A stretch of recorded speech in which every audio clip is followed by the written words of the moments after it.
begin this morning, as I was saying during the children's sermon, we've been working through this series for this past month, and it's been, sketchy because we haven't canceled, but we've had two p.m. services, and the snow's been pretty hectic, and this might be some of y'all's first time even being here this year because of all of that. So I want to sort of just give a recap of what we've been talking about, and hopefully in a new light, so that if you have been here every time, it'll still be something new to you. But I want to just give a big picture of what I'm going to be covering this entire year. And all of my sermons are going to be connected to this big picture. And I think as the American church, we often fall into the trap of believing it's all about us, as in believing it's all about this church.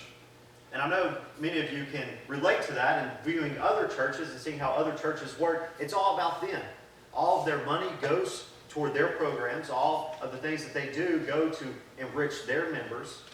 And it's very rarely about the people outside of their church. So my goal throughout this entire year is to get us to see a bigger picture. The big picture of God that's going on around us. Because so often we just see the little picture that is us, and not the big picture that we can be a part of. So, as that is an overarching theme, that's what we're going to be viewing. And I started out with this sermon series, Why is it so hard to spread Christianity? To get us to see that we're doing something wrong. That as the American church, as this church in particular, we have some attitudes that are wrong that's prohibiting us from spreading Christianity as effectively as we possibly can. As effective as it can be. And as it is in so many other countries around the world. I was reading a statistic that says Africa gains over 5,000 new believers every single day. That's amazing.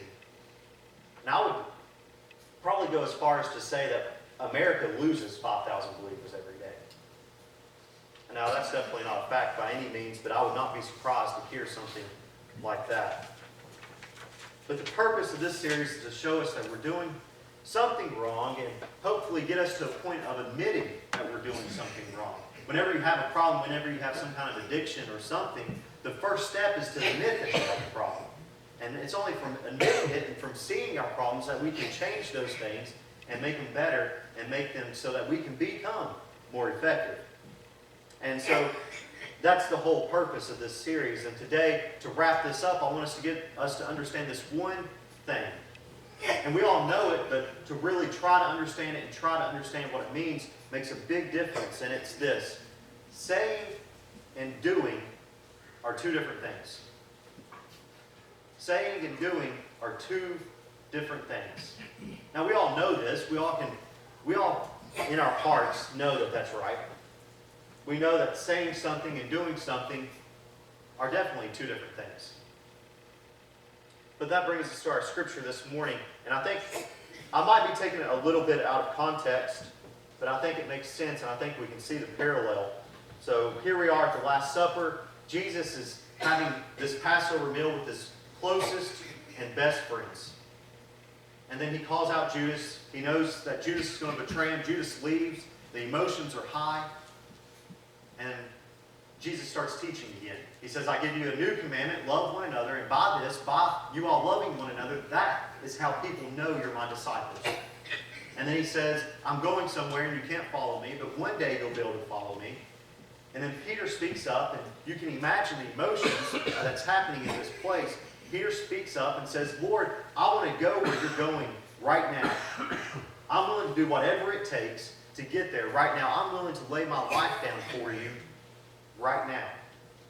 A very emotional response that Peter gives. And I can just imagine Jesus looking at him.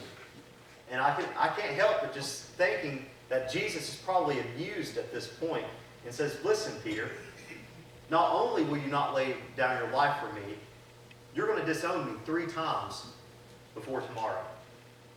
I can't imagine what the other disciples were just thinking to themselves at that moment. That here's Peter, the person that we know that Jesus said his church is going to be built upon. Peter, Caiaphas, the rock. Here's one of our leaders, one of Jesus' closest friends, and he's calling them out like this. And I can't help but to see the relation in that in so many of our lives. You know, I think we often say we're willing to do whatever it takes. As a church, as individuals, we're willing to say, Lord, whatever you want me to do, I'll do it. If I really think you're calling me to do something, I would do it. I think as a church, we claim that. I think every church claims that. I don't see how they could call themselves a church if they didn't claim that. Remember a couple of weeks ago, I presented this to you, and I said, what if we felt that God was calling us to sell this church? Take all the money that we made and give it to charity, and start having church on the front yard of the parsonage. If we really felt God was calling us to do that, would we do that? And I hope that got you to think that chances are we probably wouldn't do that. I can imagine an administrative board meeting when that gets brought up. Hey, I think we need to vote on something.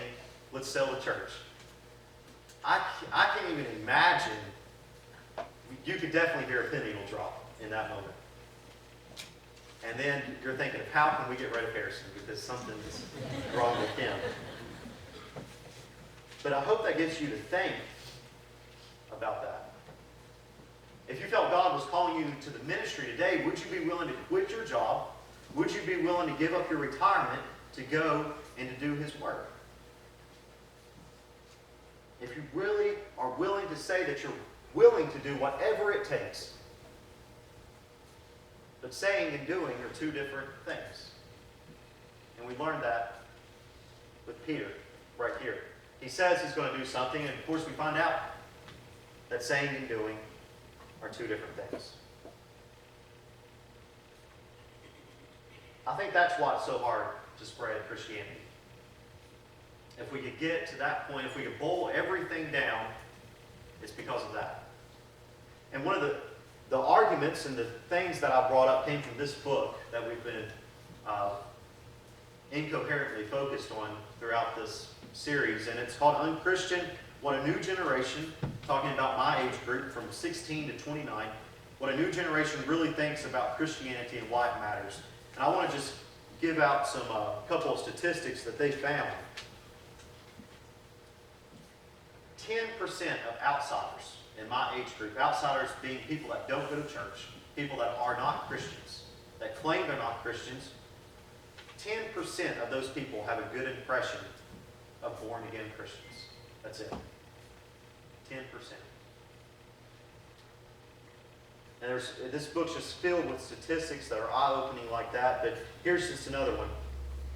Whenever they were asked to give, what are some images you think about Christianity in the church? 2 of the top 3 answers given was judgmental and hypocritical. And we've covered those over the past few weeks of what those things actually are, how they apply to a Christian and things like that. But if you could sum up what judgmental, hypocritical, why people have a bad impression of Christianity, it's because Christians are notorious for saying they do certain things and not actually doing them. See, it's one thing to say you're a bad person and act like a bad person. It's a completely different thing to say you're a good person and act like a bad person. And I think that's what's hurt Christianity so bad. And, it only takes one apple to spoil the whole bunch. And out of this whole church, we can just have one person say they're a good person and act like a bad person, and it ruins the image of this entire church. So pretty much that's what the first part of this sermon series was about, to get us to open our eyes to the things that we're doing wrong. And then I sort of changed gears a couple of weeks ago and gave something that we can do right.